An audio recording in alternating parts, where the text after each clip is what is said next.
Good afternoon. I'm going to call to order this public hearing of the Albany County Redistricting Commission and the Majority Minority District Redistricting Subcommittee. I'm Larry Volk, Chairman of the Commission. I would like to briefly let everyone know what we're going to do today. As you know, the Commission has publicly released a second draft map of all 39 county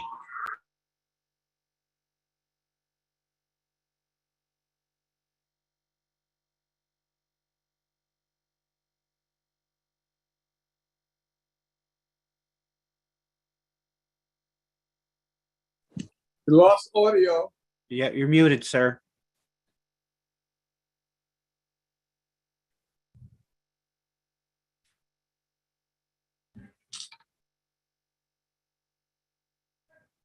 Go ahead. As you know, the Commission has publicly released a second draft map of all 39 county legislative districts. That map included and was based on the 6 majority-minority districts in the Plan D map of the Majority-Minority District Redistricting Subcommittee. After the roll call of the Commission and subcommittee members, I will briefly describe where we are in our mapping process, and Marie Allen Campbell, Chair of the Subcommittee, will offer opening remarks. Following that, we will hear from any of you who want to provide statements at this public hearing, either in person or on Zoom. For the record, I'm going to call the roll of the members of the Commission. The other members of the Commission are Tom Klingon, Warren Hamilton, Leif Hartmark, who is not here today, Mark McCumber, Joan Ramsey, Present. Julia Reeve,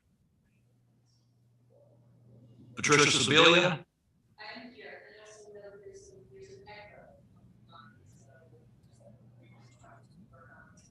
okay, and Sita Subarum, excuse me. Okay. We are also joined today on Zoom by Nick Glass, an intern working with the Commission, and Jeffrey Weiss and Marissa Zanfordino of New York Law School, counsel to the Commission. And the roll call for the subcommittee, Marie, were you going to handle that? I'll just do introductory remarks and then Donna Bullock will handle that. Hi, my name is Marie Allen Campbell and I am the chair of the Majority Minority Redistricting Subcommittee. On behalf of the MMD, we welcome you to this public hearing and thank those in attendance for joining us. A vital part of this redistricting process is and has been input from the public. This is necessary to inform us on the various communities and the connections, issues, and challenges that exist within the communities. To date, we have received input from a number of residents.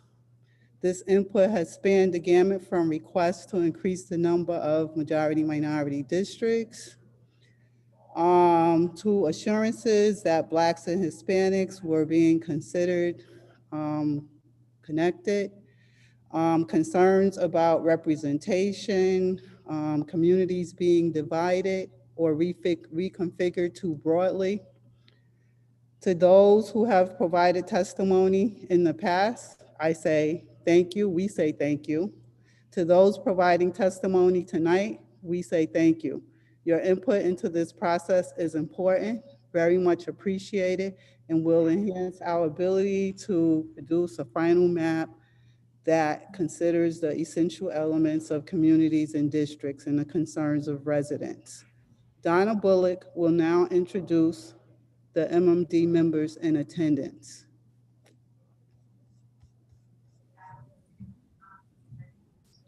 Donna.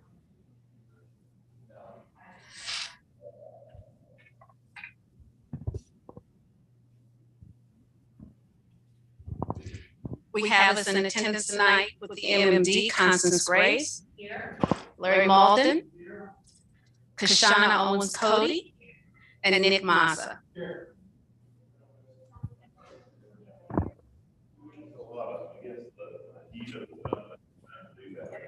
Thank you, Marie and Donna. Thank you, Larry.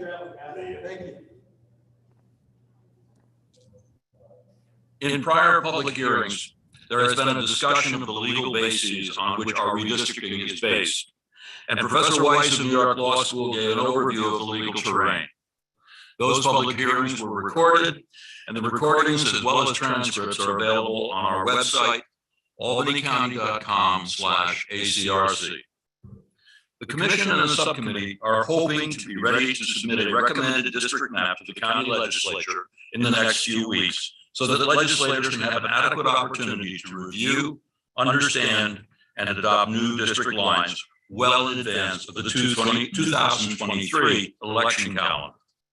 Both the commission and the subcommittee have publicly released maps, and the ones we are here to discuss today are the latest that we have adopted. Since our last public hearing, we received comments that have been useful in modifying district lines. All of the written comments we have received are available for all to see on the commission website.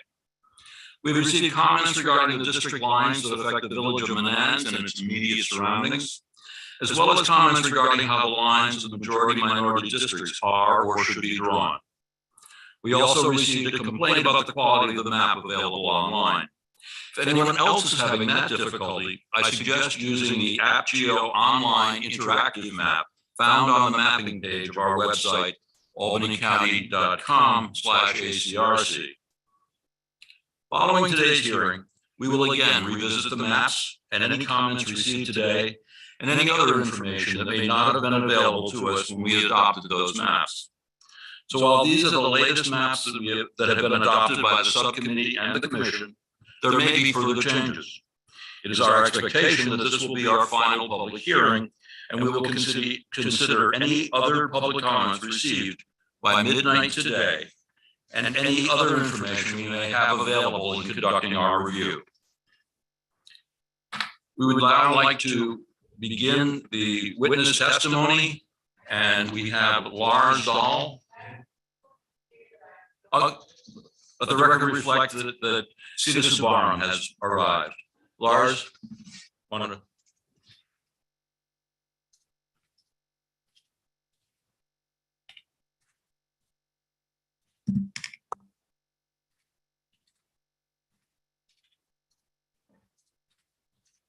Fellow members of the Redistricting Commission, Subcommittee, and members of the public in person and online. For those of you who don't know me, my name is Lars, and I live in the city of Ulm.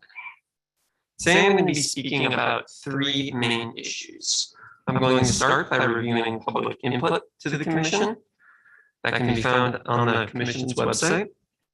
In that review, I find that the Commission should try to do a re-examination of the public input that has already been submitted, as well as trying to draw less municipal line splits. After that, I will explain why I believe that the Commission should adopt a map like Plan C, which has 7 majority minority districts. And after that, I will talk about the map that I have submitted to the Commission and things I think the Commission could benefit from by adopting it. And then lastly, I will give my final thoughts to the Commission on the overall process. This Redistricting Commission has held a series of public hearings where the public was requested to provide input. Hearings like this, as well as emails to the Commission, and have resulted in lots of different members of the public submitting input. In total, there have been 29 different members of the public that have submitted input to the Commission, and I'm pretty pleased with that, and all the members here should be pleased too as well. Right now, what I'm about to do is summarize these 29 pieces of input that have been received to determine how well the Commission has incorporated the solicited feedback from the public into this draft map. So to begin, the most common testimony was in support of having 7 MMDs. There was more testimony on this than any other subject. There have been 10 people: Gwen Pope, Jeanette South, Nolene Smith, Kendra Lynn, Jeffrey B., Deborah M., Francis R., Tamitra R., and Camila F., and myself have all expressed support for the 7 MMDs. These 10 people represent over a third of the testimony that has been received by the Commission. The next most common testimony was presented by Pedro Diaz, Vicente Alfonso, Carlos Mendoza, sorry for mispronouncing Carlos's last name. And thank you, Patricia. And Jeffrey W., Deborah M., Francis R., Camila F., and myself. And that was that Hispanic voters should not just be considered when drawing MMDs, but should be counted as minority voters, the way that Black voters are. We asked that the subcommittee count Hispanic voters as minorities, as was done in the 1990s and 2000 Albany County redistricting court rulings. If the commission wants to fully consider Hispanic voters as minorities the way that they consider Black voters, then the commission should instead of spending time looking at the Black alone voting age population table, spend more time looking at the Black and Hispanic combined table that you have on your maps. Alternatively, the functional analysis provided by Dr. Hanley does offer a comprehensive look at both Black voters and Hispanic voters, and we think it's important that the subcommittee listens to that functional analysis. Outside of that, Vincente also stressed that a lot of people, including himself, are biracial and identify as Black and Latino, and that people like him should be counted as minorities. And yet it has been discovered that the commission does not count people like him on the demographic table at all. And people like him are missing entirely on Maptitude. And therefore the Black and Hispanic numbers in Maptitude are a lot lower than they should be. The third most common testimony was that New Scotland is split into too many districts. While the commission has drawn roughly 4 districts that incorporate New Scotland, Dan Al, William Hennessy, Vicky Polsky, and myself have all advocated for only 2 districts. Dan Al and I have also provided the commission with several maps showing how it is possible to only have New Scotland inside 2 districts. There have also been 6 different testimony that all go talk about different ways that they think Manans should be split. Joanne Cunningham and Brian M. have said that they don't want District 3 to be in Albany and both Albany and Manans at all, which the commission has done a good job of respecting that position. However, that's in direct contrast with Tumitra R., who has said the opposite, arguing that the North End and in Albany should be with Manans. Nicole W. and Tom W. have both said that the commission should use Route 9 and Route 378 as the borders from the Manans district, and that Loudonville should be kept with Manans.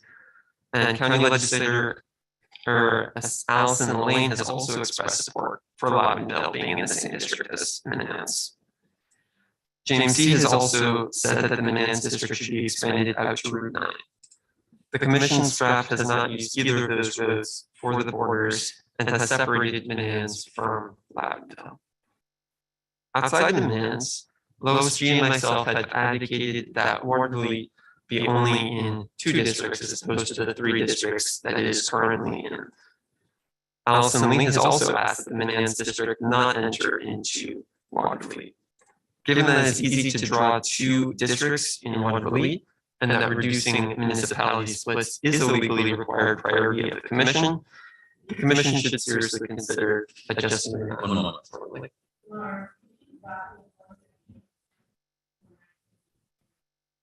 Okay, is it better if I speak closer to the microphone like this? Okay, my apologies. I'll just take off my mask. Can you hear me better now?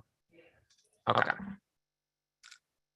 James Z has also asked the commission not have a district that straddles the border between Colony and Gilberland. And it's because the thruway divides both of those communities. The final draft has a district that is on both sides. This request is quite tricky given the population distribution of the county, but if there's a district that connects North Albany and Manans, that problem can be addressed. And so that you have districts that's just on one side of the thruway and a district that's just on the other side of the thruway.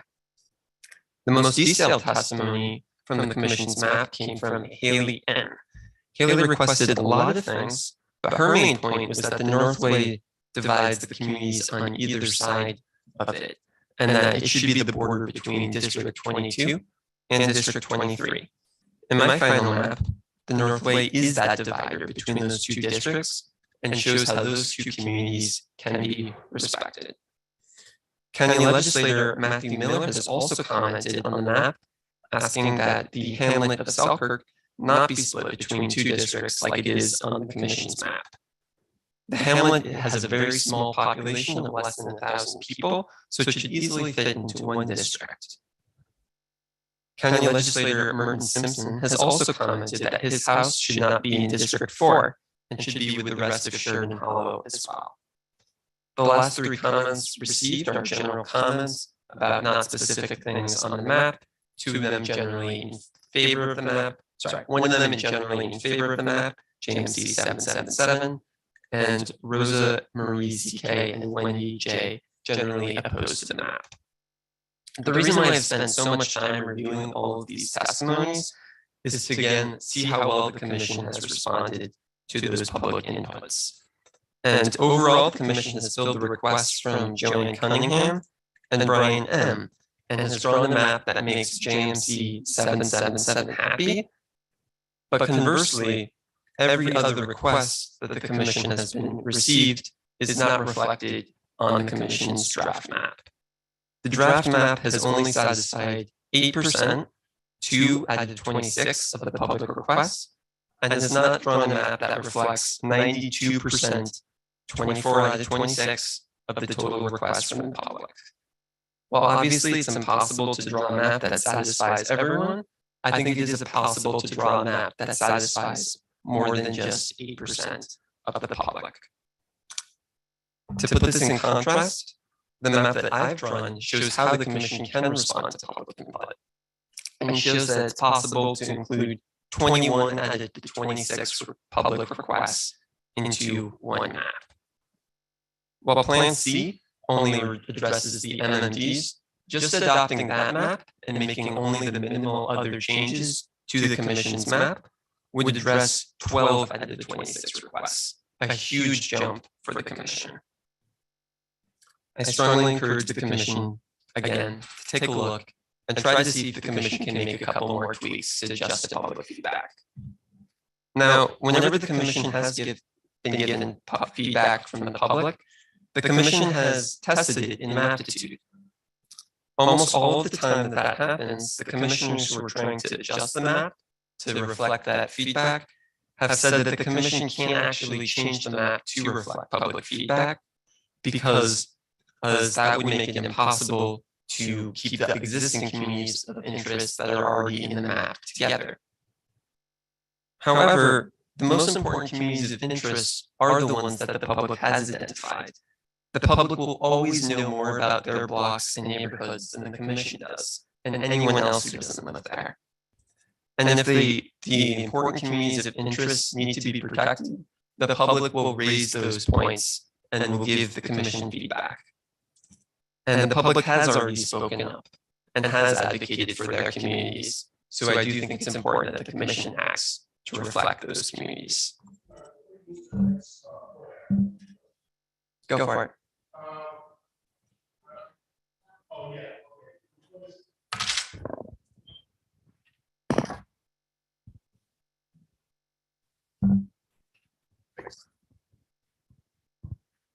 The feedback, the feedback provided, and you may know this, I'm not sure, but it may not be representative of the whole community, may not. So when we talk about statistics and us fulfilling X% of what the community wanted, the feedback given is not representative of the community. So using that level of statistics in that way, again, I'm not a statistician, I have a lot of stats classes, doesn't seem fair and reflective of the actual efforts of the commission, but that's up to debate.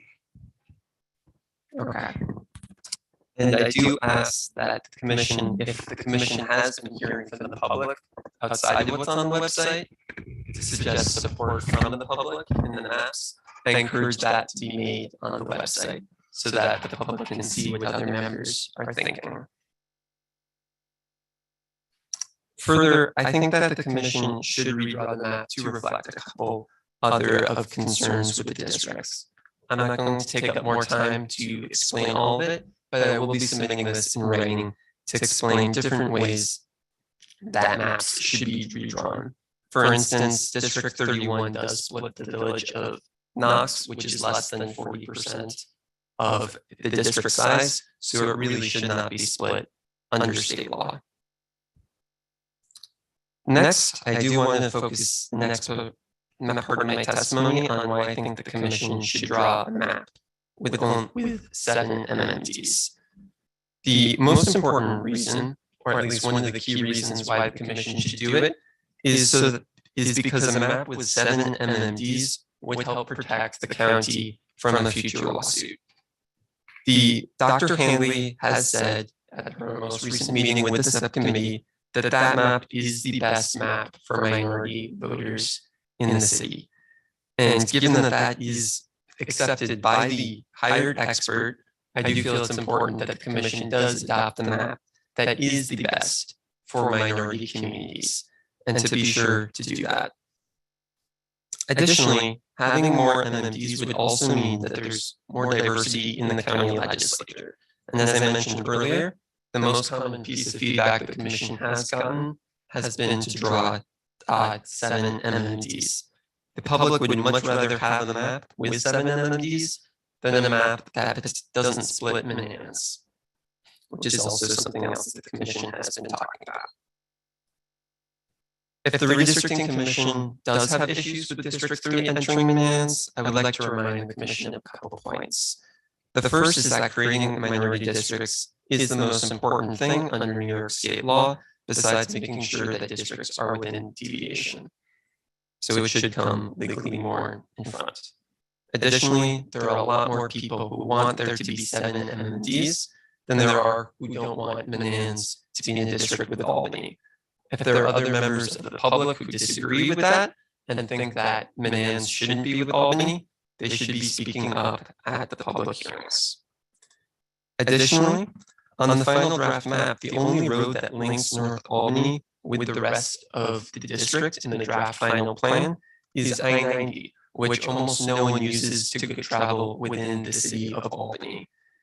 On my plan, or Plan C, having North Albany with Minneans connects the 2 streets via Broadway, and those areas have a lot in common with each other. For instance, Allison Lane spent a while talking about food security in her testimony to the commission.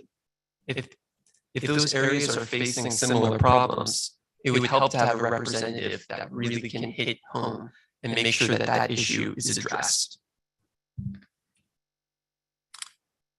Moving on from that MMD discussion, I would like to talk about just a couple of the last things that I think the commission could learn from based on my final map. The first is that while there are concerns on my map about my District 3 going to Colony, that was only to further strengthen the minority population of the district. When drawing District 3, I found that I was short roughly 500 people, and I could not take anyone else from Albany because of the existing MMDs. I chose to add those people from Colony as opposed to Minneans, since that area is more minority heavy, and I wanted to make sure the district could hold up in a legal analysis. But I'd be happy if the map was adjusted to be more like Plan C and just within Minneans.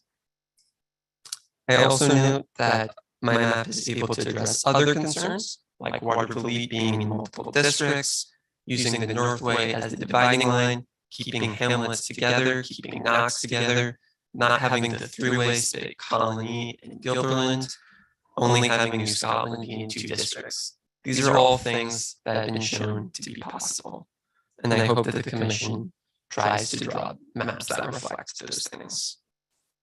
Before I end this testimony, I do acknowledge that while I do have a lot of critiques of the commission, I do want to acknowledge how well of a job that you guys have done. I've watched all of your meetings on YouTube and all of the subcommittee meetings as well. You've put so much time and energy into this process, and it really shows how much you care about making this work.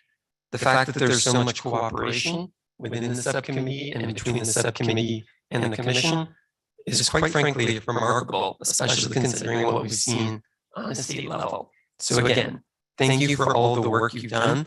I provide this much testimony to make sure that all of your work succeeds and that a court does not potentially throw out the map for some of these criticisms. The way I see it, the commission has three issues. The first is that the commission should address more of the public input and communities of interest. The second is that the commission unnecessarily splits a lot of the municipal lines.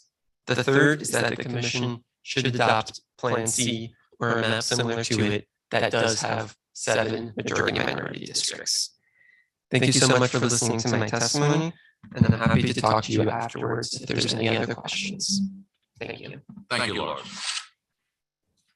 Our next witness is Legislator Merton Simpson, who's on Zoom. All right. Good afternoon, everyone.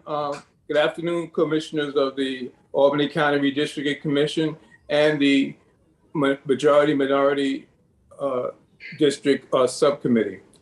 I have submitted detailed written testimony, but I think it would be most productive for me to concentrate on a few areas of law.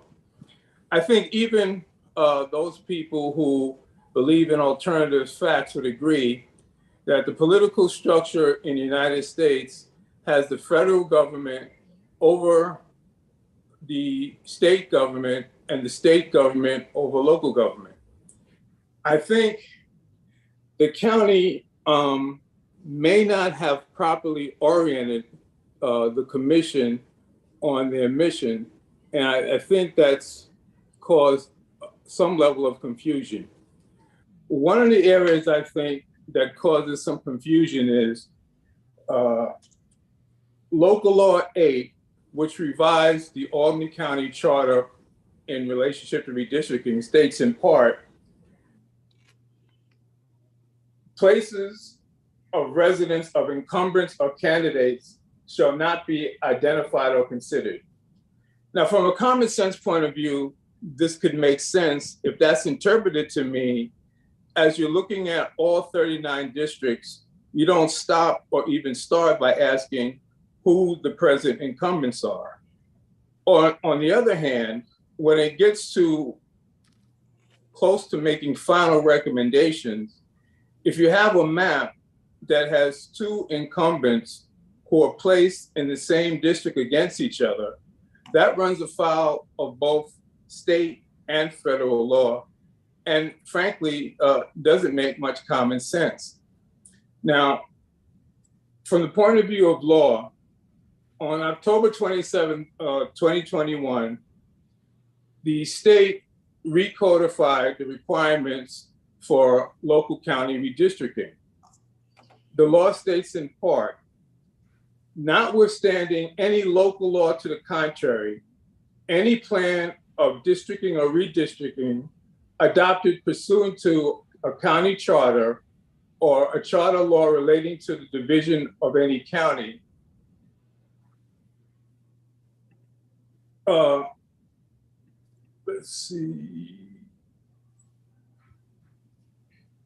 shall have priority in the order herein. The purpose of this body shall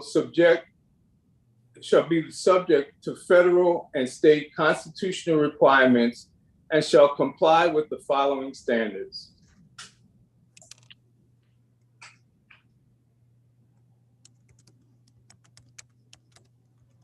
Districts shall not be drawn to discourage competition or for the purpose of favoring or disfavoring incumbents or other particular candidates or political parties.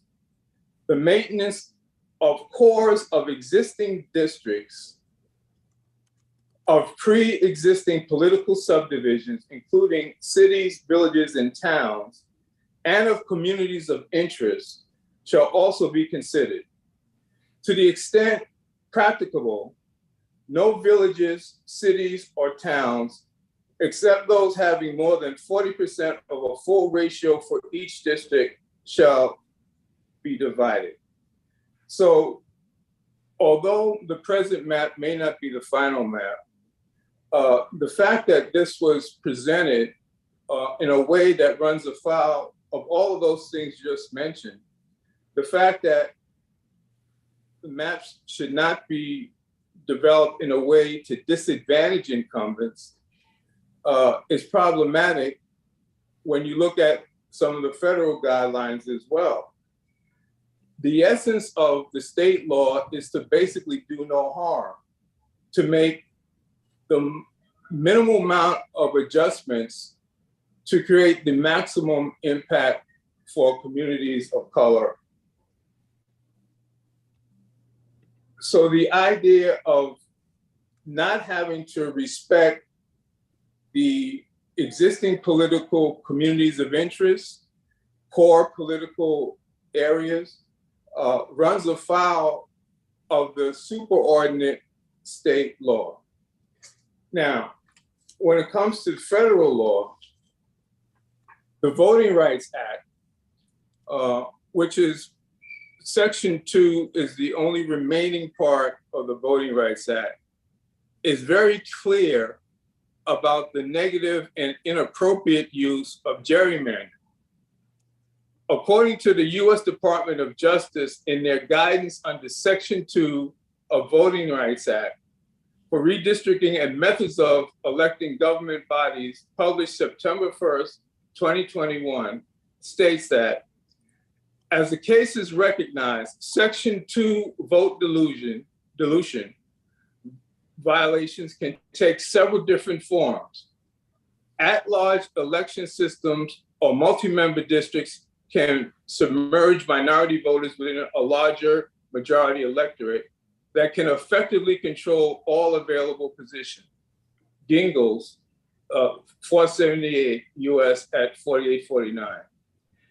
Districting plans may dilute minority voting strength by cracking or fragmenting the minority votes among several districts where a block voting majority can routinely outvote them, or by packing them into one or a small number of districts to minimize their influence. The League of Women Voters gives a brief summary of some of the more common forms of gerrymandering. Cracking fragments minority populations and disperses them among other districts to ensure that all districts are majority white. Stacking combines large minority populations with a greater number of white voters in order to ensure the districts are majority white. Packing concentrates as many minorities as possible in a few districts as possible to minimize the number of districts where the majority of voters are members of a minority. Hijacking redraws two districts in such a way as to force two incumbents to run against each other in one district, ensuring that one of them will be eliminated. Kidnapping moves an incumbent's home address into another district.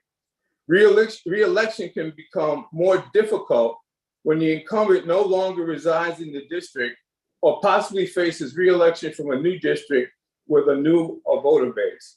This is often employed against politicians who represent multiple urban areas in which larger cities will be removed from the district in order to make the district more rural.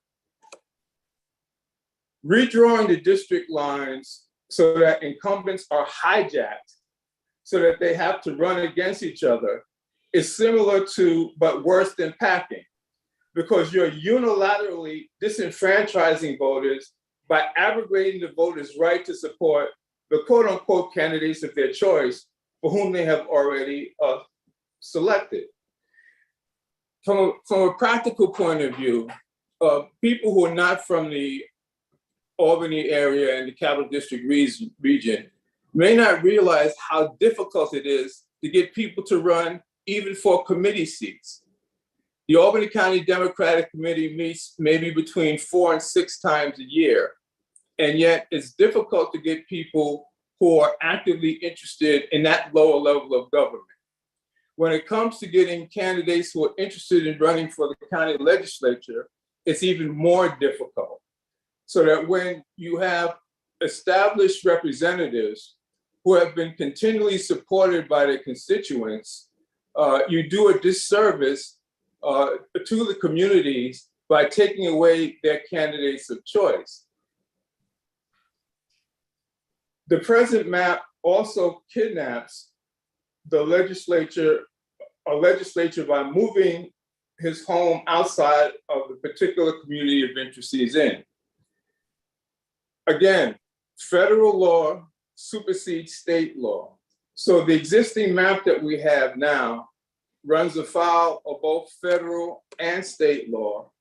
But I believe with some diligent reflection, some corrections can be made. Now, it's interesting, I haven't listened to as many of the cast of the commissions as Lars has, but I've listened to several of them. And from what I could see, the mandate of why we're here, the fact that Albany County has previously been sued for 3 consecutive decennial censuses, and the fact that, as far as I can see, Albany County has not done a good enough job of orienting the Redistricting Commission, or MMD, to their charge, is in some way responsible for where we're at. The basis for the previous lawsuits has been violations of the Voting Rights Act by not maximizing the number of majority-minority districts. In the previous litigation, the county took the position that existing districts 1, 2, and 3, and 4 were strong majority-minority districts, and that additional districts were not practicable. But with some very careful and diligent research, a new District 6 was created. The efficacy of that district as a majority-minority community, can't be disputed. The first primary in 2015 had 3 candidates. 2 candidates were Black, 1 was white. Collectively, the 2 Black candidates got more votes, but the white candidate prevailed by approximately 61 votes, at least in terms of the people who voted in person. The Voting Rights Act doesn't say that a representative of communities of color have to be a person of color. What it says is that communities of color have to have the right to select the candidate of their choice. In the 2019 election, the candidate in the 6th district was clearly the favorite of the members of that district. But the fact that a non-minority represented that district does not mean that that is not a majority-minority district. So I just want to caution people that there's a difficult process in terms of maximizing majority-minority districts in Albany, because if you look at a map, you can see that all of the existing majority-minority districts are physically located in an area approximately 10 square miles. The city of Albany is 21.8 square miles. Albany County is 523 square miles. So you see that the area that you have to work in causes a challenge where you have to do a lot of picking and choosing in order to get maximum numbers. It's been said that Willie Sutton robbed banks because that's where the money was. We have a difficult time in terms of splitting streets. In many cases, the boundary between one legislative district and another legislative district is the difference between one side of the street and the other. This is because the concentration of people of color are in this very, very small area. So it's an extremely difficult task to actually maximize the participation based on new census numbers. But I think careful re-diligence can create a situation where we won't have a 4th case of going to court, spending multi-millions of dollars only to find out that we ran afoul of the Voting Rights Act again. So I want to encourage the commission, both the redistricting commission and MMD, to continue their work. I want to personally take some responsibility as a member of the county legislature for not giving you a more clear mandate and a clear understanding of what your mission is. But I'm confident that Albany County does not want to spend multi-million dollars in legal fees in another failed attempt at redistricting. So I wish the commission and the MMD well, and when it comes time for the legislature to consider your deliberations, we will be trying to maximize the best outcome for everybody. So continue your good work and the best of luck. Thank you very much, Legislator. We're going to take just a brief recess. We're going to swap out a camera, and then we will resume. Thank you.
Thank you all for indulging us in that brief recess. The next person who had indicated a desire to speak was Tamara Starr. Is she available on Zoom? I don't believe she's in the room. No, she's not present at this time. Okay, thank you, Nick. Legislator Allison McLean Lane had asked to speak to the commission and the MMD. Is she available on Zoom? Yes, Commissioner, I am. Thank you very much for recognizing me. I appreciate it. And I want to thank every member of this commission. I cannot imagine what a yeoman's task this must be. And your dedication to our community is so self-evident by participating in this, and I highly appreciate it. I don't want to beat a dead horse, as it were. So I just want to explain very quickly the issue of the Manans and the MMD. For example, so my district abuts District 3, which is an MMD. That legislator and I work very closely. In fact, we spoke twice today. as we do most weeks. And we work together on the food insecurity issue quite a bit. However, as what happens in MMDs is there is a very low voter turnout. And in my district, 2,000 to 2,500 people on average voted in my election cycles. In the election cycle in District 3, there are only 500. That ran the very real risk, though, you know, listen, if that would help an MMD, great. The problem is that what it could run the very real risk of is somebody in the community in that section of Bonanza, where everybody is very closely and tightly knit, running for that seat, and you have a non-minority, you know, being the legislator for an MMD. And that was of deep concern to me and deep concern to the legislator that currently represents that district.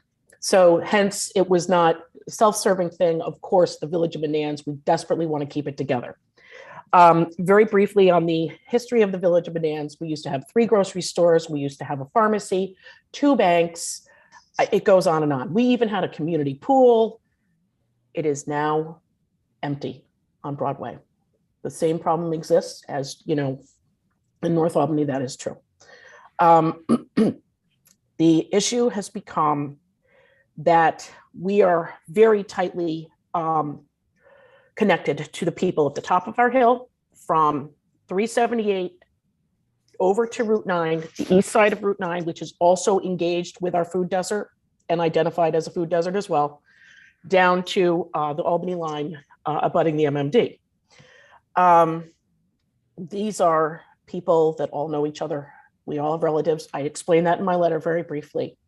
And also, for example, we have a burgeoning Western Indian population here in the Village of Bonanza.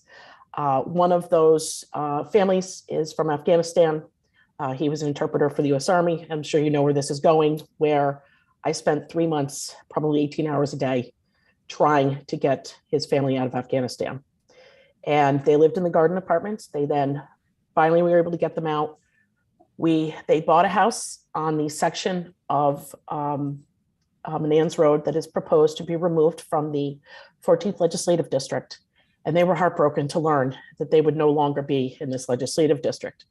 Now, I will not be the legislator forever. That is absolutely true. And I have had I have opponents every single year or every single time I run, and that is absolutely fine, even in a special election in 2013. And I'm up to the challenge, and that is fine. However, one of the things that it's not to my political benefit, because I'm a Democrat, there are a lot of Democrats there, but the inclusion of Watervliet has always presented a problem when it comes to all of those legislators have to spend their time focusing on Watervliet. And if I'm not fully focused on Watervliet, it definitely pushes and pulls on, you know, where do you focus your efforts, especially when it's not like we have an office, you know, my basement's my office, et cetera, and that will be for the next legislator. But I do agree that should be represented by 2 legislators, whoever those people will be, and the people that you know are there now. They have multiple legislators that represent little tiny, you know, portions of the city, and I'm not sure that is to their benefit. I think a more appropriate line would be Turner Lane going to the north, because Route 378, we have our issues there, and also the other challenge is that the village or the Little's Lake identifies itself as being part of Bonanza. Now it is currently being carved out and being pushed into this Loudonville, predominantly Loudonville district. But I just wanted to speak and reiterate the points that I did do in my letter. I don't want to take too much of your time. I realize it's precious, but thank you again for everything you have done and all the work you have committed to this effort. Thank you again. Thank you. Thank you very much. Legislator Wanda Willingham had also asked to speak.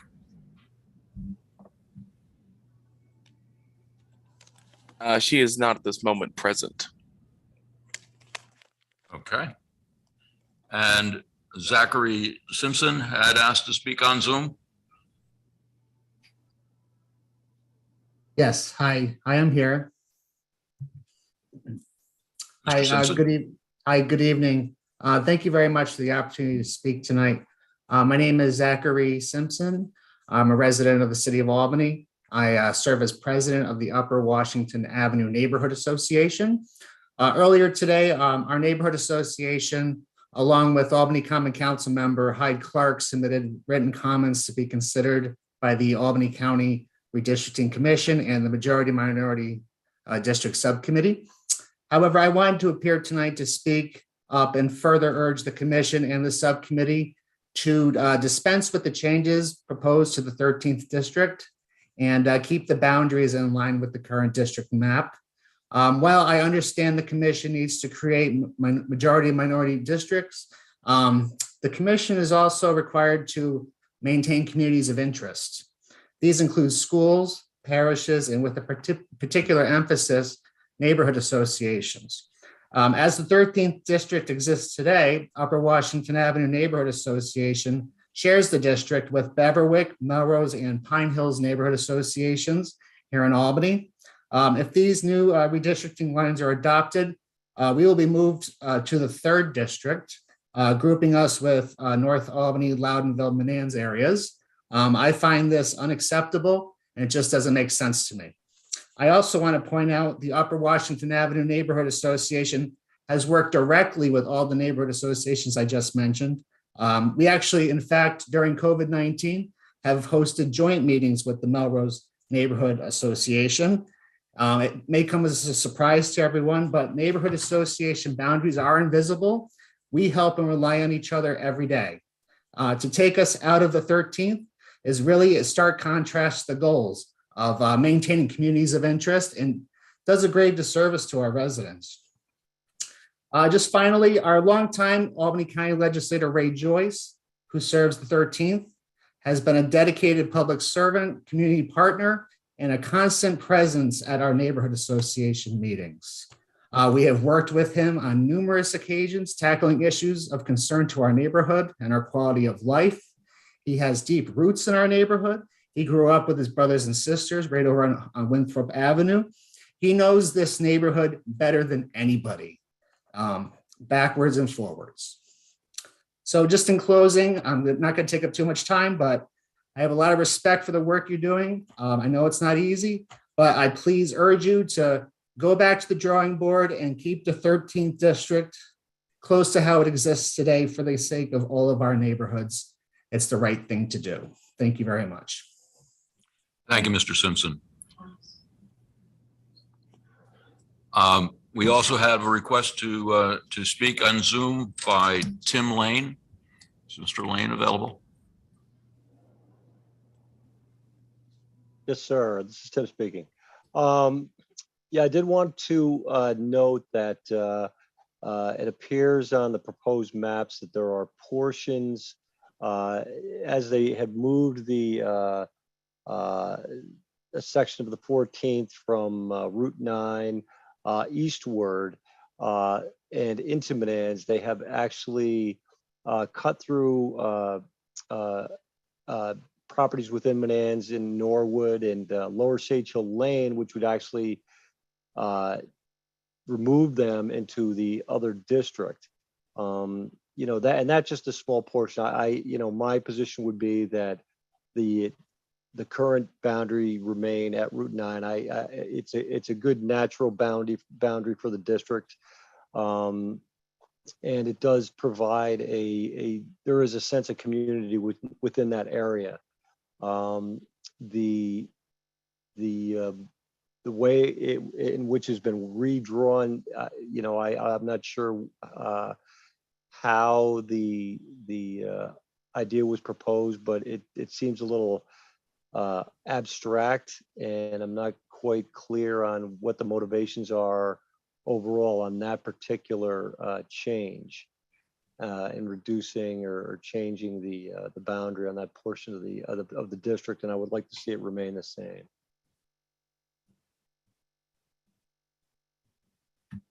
Thank you. Thank you. Thank you, Mr. Lane. Is there anyone else who would like to address the commission or the MMD subcommittee? Yes. I would like to. Yes, ma'am. Okay, my name's Wanda Willingham. And I represent right now the 3rd Legislative District. I've also been involved in 3 civil rights lawsuits in regards to redistricting. I was one of the sponsors of this legislation that approved this commission to draw the lines. And as of right now, I'm having some regrets with it. When I was first initially drawn into Manans, I was astonished that that could even occur. Also, I'm concerned with the percentages.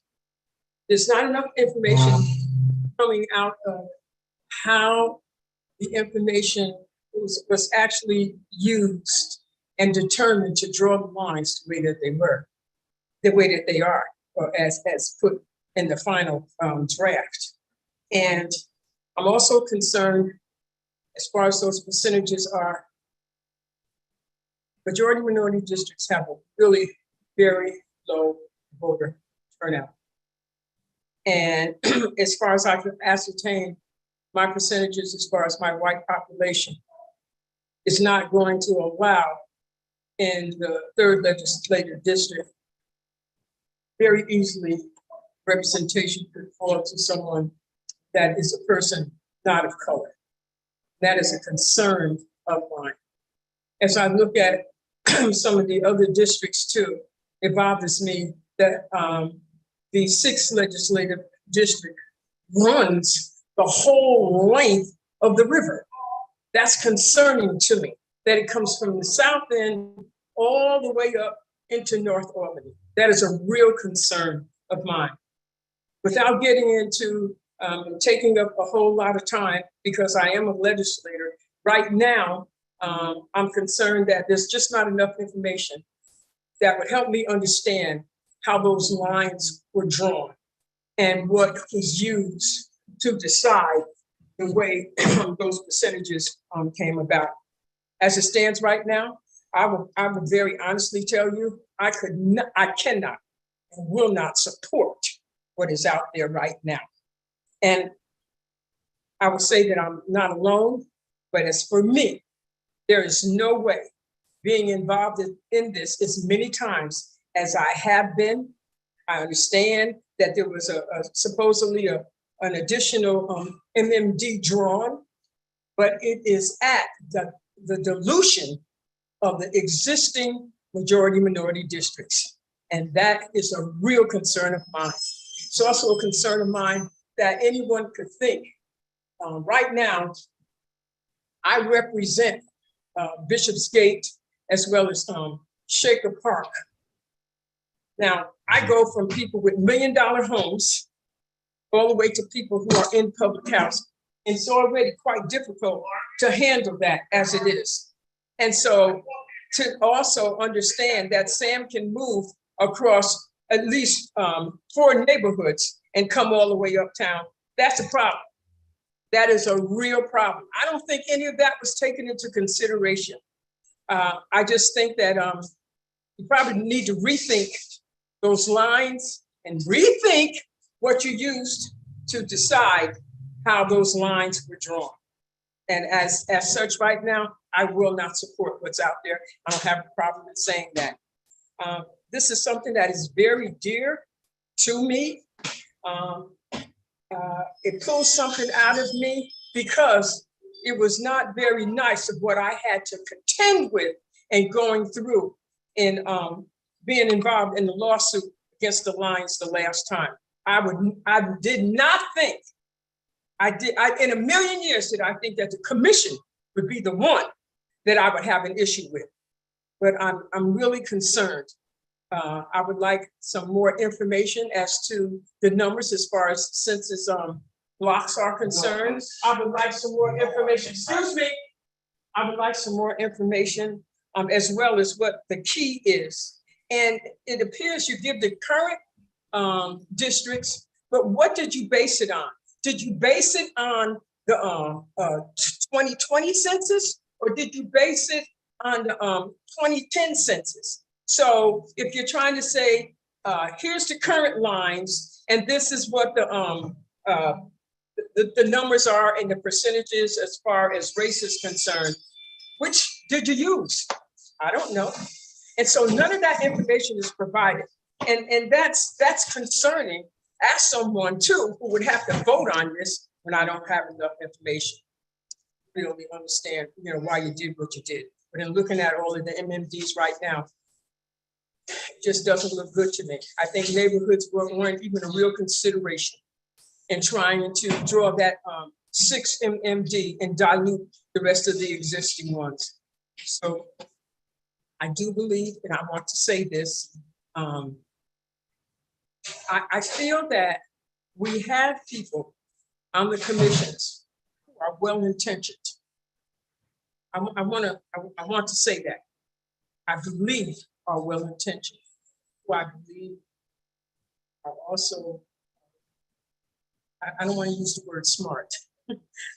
I just believe that, very well-intentioned and also intelligent. But the same way that, as I put to someone, we have people with PhDs and we've sent them into the operating room and they don't have an MD after their name. And that was our fault. And so redistricting is not something that you learn in a very short period of time. It's also an experience too, to really understand what it entails and what it involves. So I just want to thank everyone for the work that they have done, but as such, I can't support it. Thank you very much for your observations. Is there anyone else, either on Zoom or in the hearing room, who wishes to address the commission? If not, then thank you all for attending the hearing and thank you for engaging with the commission on the redistricting process. The members of the commission will consider the comments made tonight, as well as the written comments that as we go back and reconsider the district lines we have drafted. You know your communities better than we do, and we want to do our best to be respectful of those communities, recognizing that we must comply with state, federal, and county law on redistricting. We encourage you to share with us any further thoughts and comments that you may have on the district lines and the process. For the purpose of receiving written public comments, we will consider this hearing to remain open until midnight today. As we consider all of this, as well as any changes to the majority-minority districts that may be recommended, there may be further changes to the proposed district lines.